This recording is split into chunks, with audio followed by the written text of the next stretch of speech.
Bien. Pues a partir de una experiencia personal, los cursos de verano de 2016 y 2017 en TUI, en un festival llamado IFEM, que es un festival de teclado, bueno, forjé la idea de profundizar sobre el compositor ruso Alexander Scriabin a través de un profesor de dicho festival cuyo nombre es Daniel Pereira. Gracias a él, pues pude adentrarme en los 90 preludios de Scriabin. Entonces, bueno, tengo la suerte de contar con él y vamos a proceder a la entrevista. Buenas tardes, Daniel. Hola, buenas tardes, David. Un placer estar contigo. Bueno, en primer lugar, me gustaría saber por qué elegiste la figura de Scriabin y por qué precisamente la elección de los 90 preludios. Siempre tuve un interés en la música de Scriabin desde mi época de estudiante en el conservatorio, pero realmente lo que definió decidirme por la figura de Scriabin, en especial por los 90 preludios, fue una grabación que cayó en mis manos con música de Scriabin del pianista ruso Vladimir Sofronitsky. Que fue realmente yerno de Scriabin, a pesar de que no se conocieron, porque Scriabin murió cuando Sofronitsky era un adolescente. Entonces, cuando yo escuché este disco con preludios y poemas y alguna sonata y tal, realmente me cautivó, me encandiló de una forma increíble. Entonces, pues sí que decidí en aquel momento sumergirme más en la música de Scriabin. Entonces yo en aquel momento tenía que elegir un tema, un proyecto para mi tesis doctoral. Ajá. Y decidí hacer los 90 preludios, que consistía en grabar los 90 preludios en vivo y también hacer un estudio escrito sobre la evolución de los preludios de Scriabin y de su música, ¿no? Entonces, bueno, y porque la música de Scriabin, la sonoridad y lo que él evoca en su música me parece fascinante. Entonces, pues estos son los motivos principales, ¿no? Jolín. Pues muy bien, jolín. Un reto muy apasionante. En segundo lugar, bueno, te querría preguntar también qué debería tener en cuenta un pianista para enfrentarse a la música de este compositor, para abordar un concierto de las obras de Scriabin. Lo primero, desde mi punto de vista, es tener una voluntad muy firme de querer adentrarse en su mundo pianístico, pero en su mundo sonoro, porque no es un compositor, digamos, apto para todos los públicos. Es un lenguaje mucho más complejo, especialmente en la segunda parte de su trayectoria. Entonces, lo primero es realmente tener una voluntad muy firme y después saber que va a haber unas complejidades técnicas nuevas, ¿no? Unas polirritmias y unas polimetrías complejas, sobre todo un uso del pedal muy difícil, muy particular, para que realmente Scriabin suene como, en mi opinión, tiene que sonar, explotando esas sonoridades que él buscaba. El pedal tiene que estar realmente dominado. Se decía que él era un mago de los pedales, entonces, de hecho, su profesor en el Conservatorio de Moscú, Safonov, decía que había que observar a Scriabin en sus pies, no en sus manos, ¿no? Para ver qué hacía. Entonces, realmente la pedalización es importante, pero también, por ejemplo, la memoria también es un reto fundamental. Entonces, bueno, hay que tener todas estas cosas en cuenta. Y también no se puede olvidar, si uno se va a adentrar en la música de Scriabin, de conocer su figura en profundidad y todo lo que rodeaba a su música, ¿no? Las ideas, la filosofía, todas sus creencias espirituales, Exacto. todo este tipo de cosas, ¿no? Claro, además se podría decir que, bueno, al igual que los estudios del Opus 740 de Czerny resuelven técnicamente gran parte de las sonatas de Beethoven, ¿qué repertorio ayudaría a hacer un estudio previo de todos los preludios de Scriabin? Bueno, sin duda, las obras de Chopin y los Ajá. preludios de Chopin serían un buen comienzo. Claro. Se decía que Scriabin dormía con la partitura de los preludios Opus 28 debajo de la almohada, porque bueno, la influencia fue tremenda. Esto sin duda. Y también Liszt, por ejemplo, el último Liszt también sería un buen comienzo. Algunas de las obras de Debussy que también influenciaron mucho a Scriabin, ¿no? Entonces son buenos comienzos Chopin, Liszt y Debussy para afrontar a Scriabin. Estupendo, muy bien.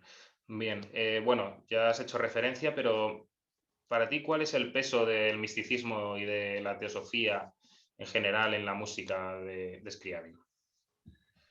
Sin duda es significativa, pero sí que desde mi punto de vista no es una condición sine qua non por la que necesitas conocer todo esto Ujú. para interpretar su música bien. Y sobre todo porque Scriabin era un pensador muy intuitivo.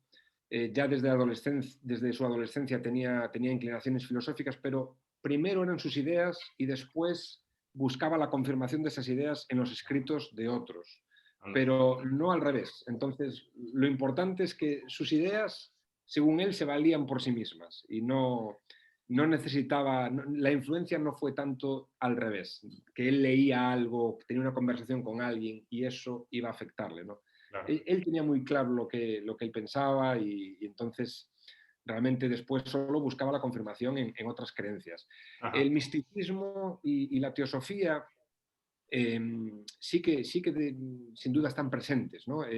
Scriabin buscaba trascender el sonido del instrumento y las capacidades expresivas del mismo y sobre todo expresar cosas metafísicas a través del sonido del piano. El misticismo con el éxtasis y el erotismo y la relación directa del hombre, digamos, con la divinidad o con la espiritualidad, al igual que en la teosofía, tiene un impacto muy grande en su obra. ¿Cómo esto se manifiesta exactamente en su obra? Eso solo lo sabe, solo podría responder los Scriabin, ¿no? Pero hay otras filosofías que también son importantes, ¿no? Si me permites citarlas, porque Sí. hablamos de la teosofía y del misticismo, pero el panteísmo influenció mucho a Scriabin, Ajá. los escritos del príncipe Trubetskoy, que era un pensador de la época, también lo influenciaron mucho. En la figura del superhombre de Nietzsche Ajá. también es fundamental, ¿no? Entonces, el idealismo subjetivo, hay un sinfín de aspectos de la filosofía, de las creencias que lo afectaron, pero siempre sus ideas estaban primero. Qué bien, muy interesante, Juan.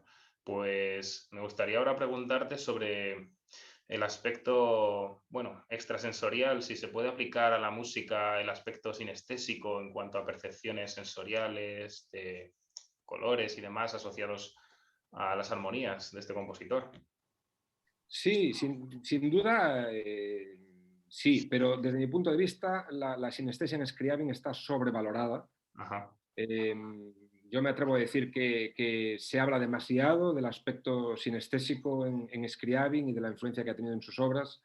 Sí es cierto que Scriabin decía que los colores podían funcionar como creo que las palabras exactas eran como un potente resonador psicológico en el oyente, ¿no?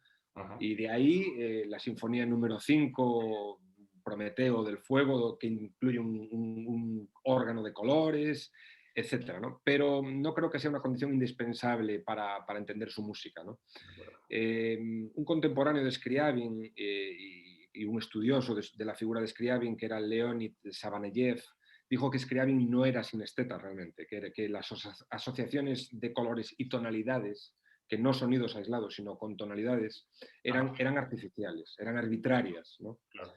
Eh, entonces, por ejemplo, Scriabin aparentemente solo de forma espontánea veía colores con sonidos con tres tonalidades, que eran Do mayor, lo asociaba con rojo, Re mayor con amarillo y Fa sostenido mayor con un tipo de púrpura o violeta, ¿no? El resto era totalmente arbitrario, artificial, estableciendo relaciones con el espectro de colores y el círculo de quintas de la teoría Ajá. musical, ¿no? Sí, sí, sí. Pero realmente sinesteta puro, como lo era, por ejemplo, Rimsky-Korsakov, Ajá. eh, no considero que lo fuera, ¿no? Sí, sí. Entonces, hablaba más del sentimiento del color que no de la imagen. Entonces, colores sí, pero sobre todo colores musicales, tonales, ¿no?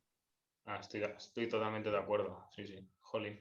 Pues bien, la siguiente pregunta, bueno, va sobre si habría alguna influencia en las escalas modales en los preludios? ¿Cómo las utiliza y de qué manera las combina, las diferentes escalas modales? El uso de la modalidad en Scriabin no es tan explícito como se concibe con otros compositores, ¿no? Usando los modos Sí, por ejemplo, ¿no? tónico, por ejemplo. No hay eso en Scriabin realmente. Lo que hay es un uso de la modalidad de otra forma y sobre todo como una vía alternativa a la tonalidad. La tendencia de él es alejarse de la tonalidad y la Ah, modalidad le abre estas vías, ¿no? sí. Pero y sí que hay uso de otro tipo de escalas, por ejemplo, muy importantes, la escala de tonos enteros, Ujú, escala octatónica, escala acústica ujú. y acordes resultantes de estas escalas y combinaciones de ellos. Esto sí que es importante, ¿no? Muy parecido a Stravinsky en ese aspecto, ¿no? Exacto, exacto. Y bueno, y a muchos compositores del cambio de siglo, ¿no? Del fin Efectivamente. del 19, principio del 19, Sí. toda esta época estaba muy digamos, influenciada por este tipo de tendencias, ¿no? Entonces sí que, desde ese punto de vista, sí, ¿no? Ujú. Bueno, la siguiente pregunta va muy ligada a todas estas innovaciones de Scriabin, que es ¿qué aporta el atonalismo a este género de los preludios en este caso? La tonalidad en Scriabin se manifiesta en los preludios ya hacia el final. Realmente el primer preludio, concretamente, que no tiene armadura, Ujú. es el Opus 59 número 2. Ese es el primer preludio que realmente no tiene armadura. Sí que es cierto que había tendencias atonales antes, pero siempre había resoluciones finales en un acorde tonal. Aún se podía vislumbrar en las obras previas centros tonales, pero a partir de ese preludio sí que ya no. Entonces solo nos quedan los preludios Opus 67 y los Opus 74. Entonces Ajá. son muy poquitos los preludios. Pero el atonalismo fue también una herramienta, una puerta para Scriabin para difuminar la tonalidad y escindirse de ella, que fue siempre un poquito el camino que estaba siguiendo ya desde el principio, ¿no? Ajá. Pero como era típico en la época también. Probablemente Scriabin, si hubiese vivido más años, hubiese acabado componiendo música dodecafónica, ¿no? Ujú. Solo vivió 43 años, carrera compositiva muy corta, entonces sí Claro. que desde ese punto de vista pues es importante. Pero es importante porque concibía el atonalismo de una forma muy personal, ¿no? Entonces Scriabin utilizaba una serie de acordes sintéticos, como por ejemplo el acorde místico, Sí. y combinaciones entre ellos. Entonces sí que desde el punto de vista la música era atonal, ¿no? Y de hecho existen numerosos estudios, si estás interesado, sobre la teoría de los conjuntos o colecciones de sonidos en la música de Scriabin, ¿no? Muy bien, pues bueno, muchas gracias por las propuestas, Daniel. Nada, La siguiente, me gustaría preguntarte ahora sobre qué división y qué características cronológicas, así como estilísticas, se podrían establecer, bajo tu punto de vista, entre los 90 preludios. ¿Se pueden encasillar unos con otros o en función de sus etapas? ¿Se ve claramente las tendencias que atravesaba este compositor? Desde mi punto de vista, la evolución de la música de Scriabin a través de los preludios sí que es tremenda, ¿no? Es sorprendente, pero creo que se hace de forma sobre todo gradual, Ujú. de una forma continua. Ya en los primeros preludios se vislumbra hacia dónde quiere ir Scriabin, ¿no? Entonces no hay un cambio abrupto. Sí es cierto que en el preludio que me mencionaba antes, en el Opus 59 número 2, sí que deja de escribir armaduras, igual que en las otras obras, entonces ahí sí que hay un momento de inflexión. Pero generalmente se habla de tres etapas Sí. que pueden variar según los musicólogos. Desde mi punto de vista, hay una primera etapa bueno, pues desde el inicio de su carrera compositiva hasta más o menos inicios del año 1903. Ujú. Entonces esto afectaría pues al preludio desde el Opus 2 número 2 hasta los Opus 27, hasta los preludios Opus 27. Y es Ujú. una época que podríamos denominar pues todavía anclada, por decirlo de alguna manera, en el posromanticismo, Sí, muy sí. influenciada por Chopin, por Liszt, por este tipo de compositores. Y todavía es una música tonal, aunque ya mucho más cromática, más disonante, Ujú. con séptimas, novenas, undécimas. siempre evitando las resoluciones de los acordes hasta más tarde, ese tipo de cosas, pero todavía tonal, ¿no?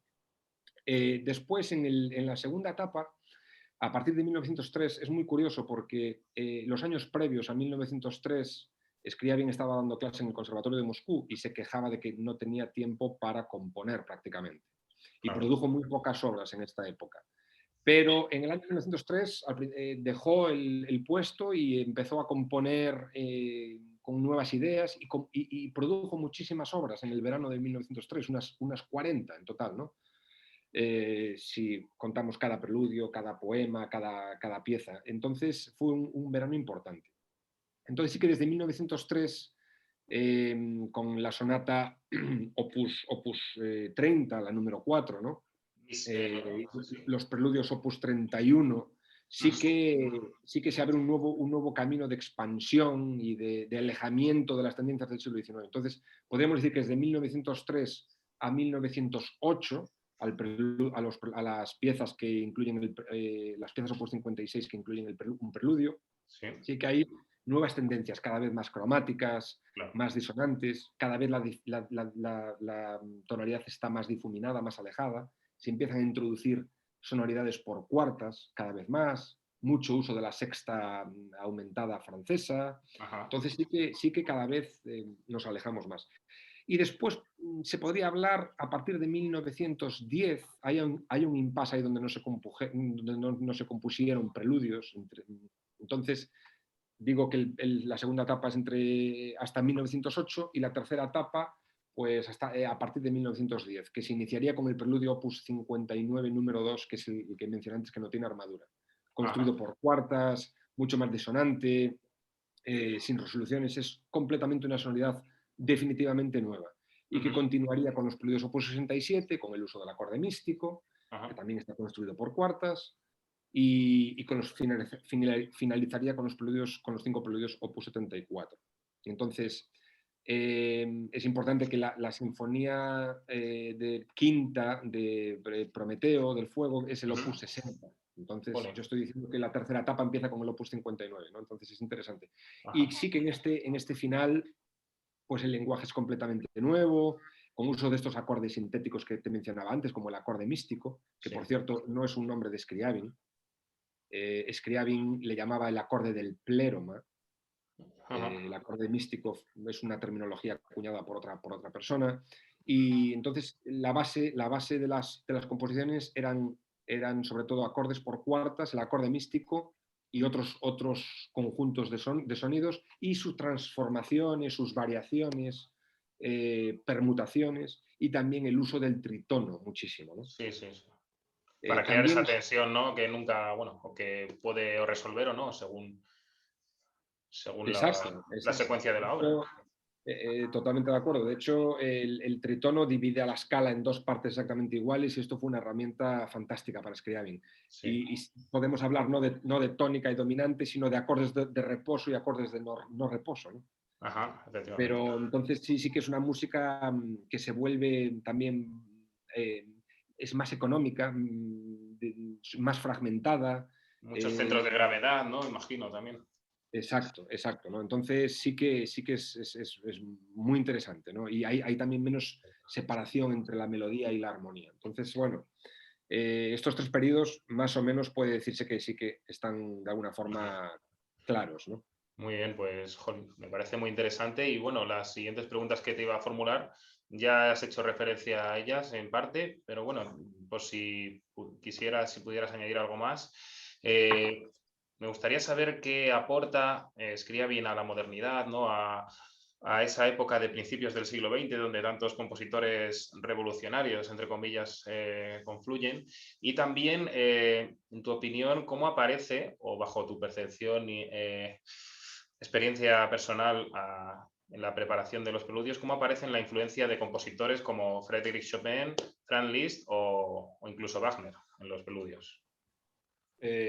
Bueno, respondiendo a esta pregunta última que me acabas de hacer, Chopin, como te decía antes, fue una gran inspiración para Scriabin al principio de su trayectoria.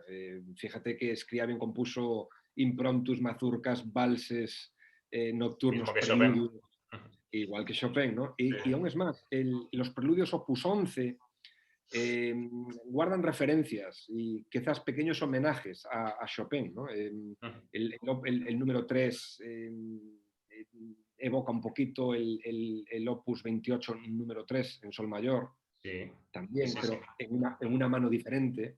El Opus, por ejemplo, el número 16 en si bemol menor, está claro que es un homenaje a la marcha fúnebre de Chopin. Entonces, Sí. bueno, y sí que en cuestiones de sonoridad, armónicamente, el cantabile, melodía y acompañamiento, sí que está muy influenciado, ¿no? El Scriabin por Chopin, sin duda. Y Liszt, sobre todo, algunos aspectos técnicos y también el último Liszt, el Liszt que también deja atrás la tonalidad, de los acordes cromáticos alterados, de este tipo de ausencia prácticamente de la melodía cantable acompañada, como se ve en algunas obras de Liszt. Esto también influencia mucho a Scriabin. Y el cromatismo de Wagner, por supuesto, Eso es. y la difuminación de la tonalidad, que es realmente muchos compositores estaban yendo hacia esto, ¿no?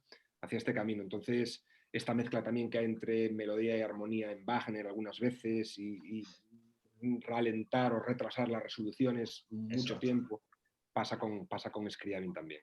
Qué bien.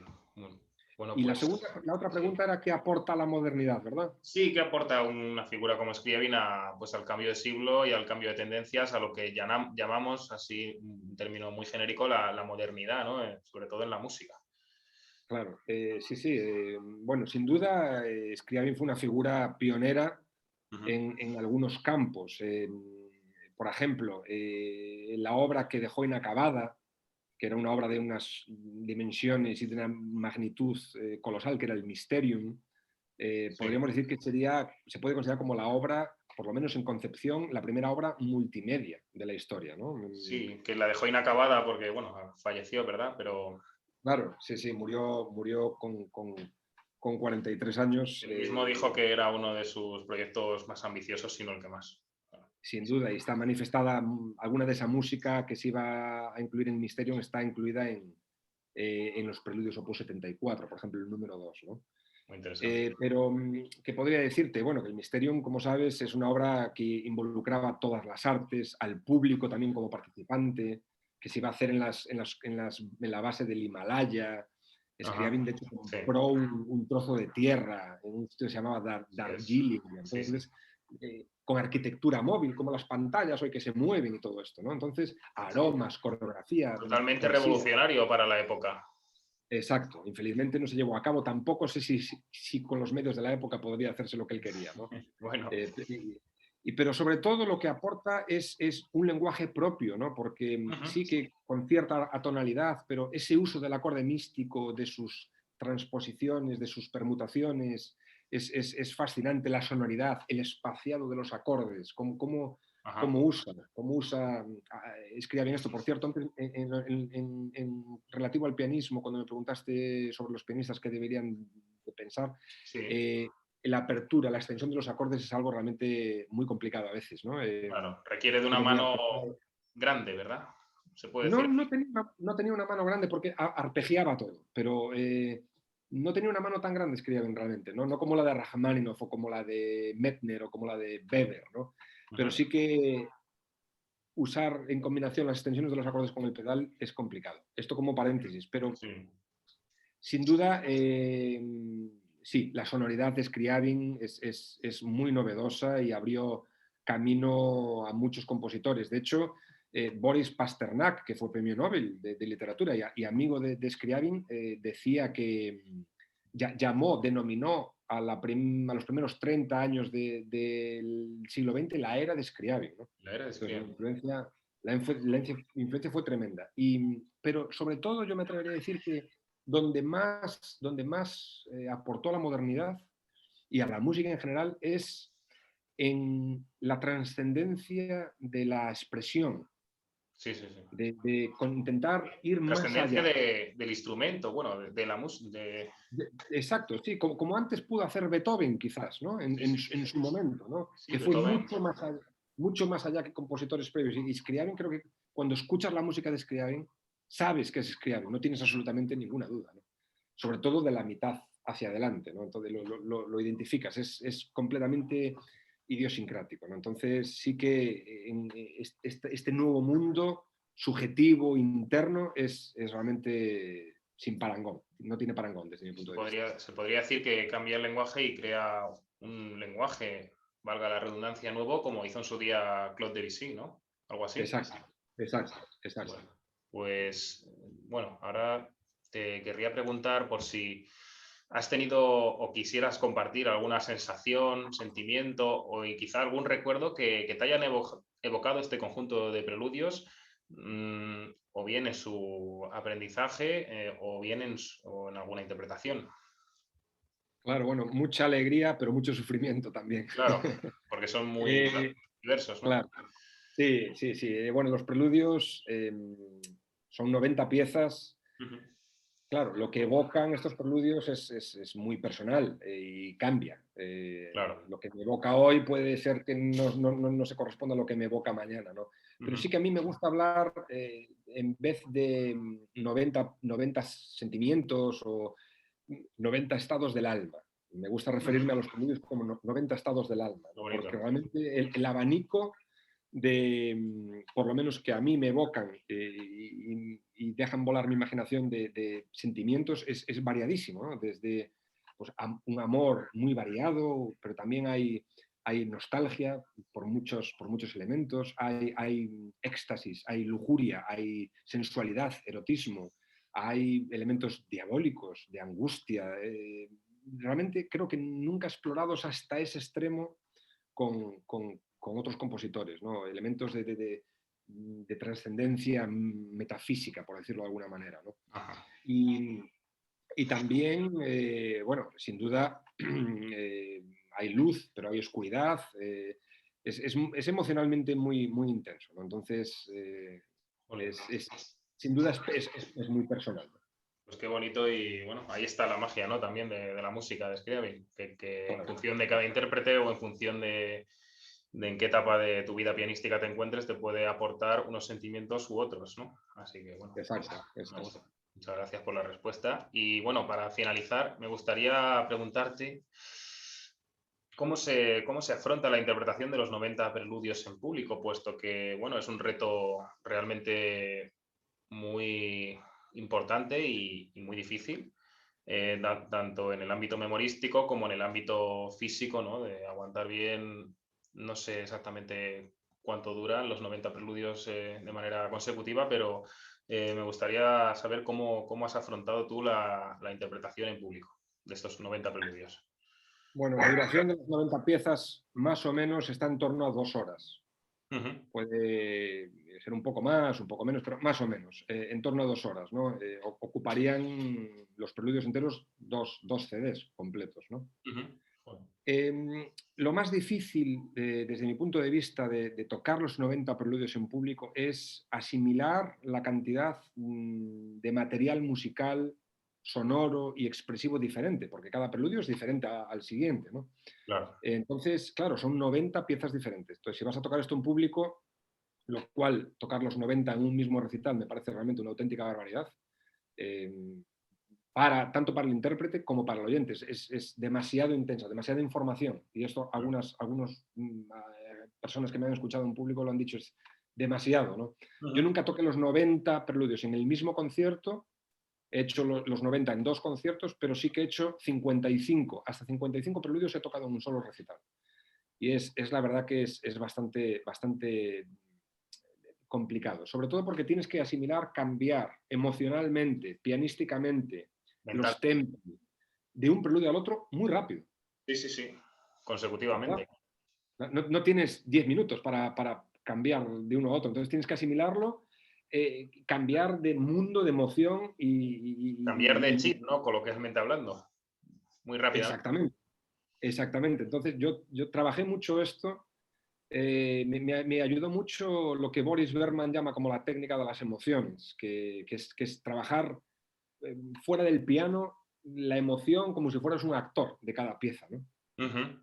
Y esto me ayudó mucho. Entonces trabajé mucho el enlace, el fin de un preludio y el enlace con el siguiente. Ajá, muy importante. Y de la misma forma para la memoria, porque realmente es complicado, ¿no? Son 90 piezas de material diferente. Entonces esto es lo más... Pero realmente no recomiendo hacer todos en Bueno, un mismo concierto, ni siquiera Scriabin lo hacía. disfruta más de cada uno de ellos. Sí, sin duda, sin duda. Los he tocado muchas veces y los he grabado hace unos meses y es una música que me apasiona, pero si tuviera que hacerlo ahora, pues quizás haría una selección de ellos como hacía Scriabin, de hecho. Claro. Scriabin ni siquiera tocaba opus enteros de preludios, tocaba selecciones. Por ejemplo, los 24 preludios opus 11, cogía una selección de ellos y los tocaba, ¿no? Y los mezclaba con otras obras, etcétera, ¿no?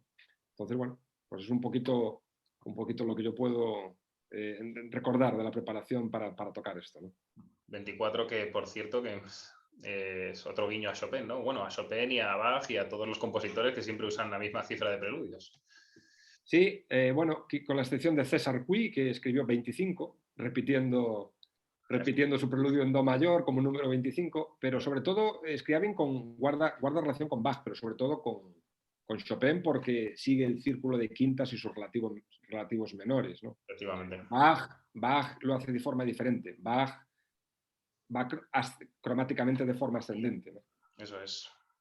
Jolín, pues muy interesante y bueno, te agradezco mucho, Daniel, que te hayas brindado a concederme esta entrevista y me hayas aportado tus conocimientos sobre este compositor y sobre esta música. Es un auténtico placer que hayas pensado en mí, un honor, David. La verdad que El honor es mío. yo estoy encantado de hablar de Scriabin, vamos, el resto del día, si hubiese el tiempo y un placer, de verdad. Es un Espero placer, que, bueno, haberme explicado con claridad y que te ayude esta información, ¿no? sin duda. Pues muchísimas gracias. Un placer.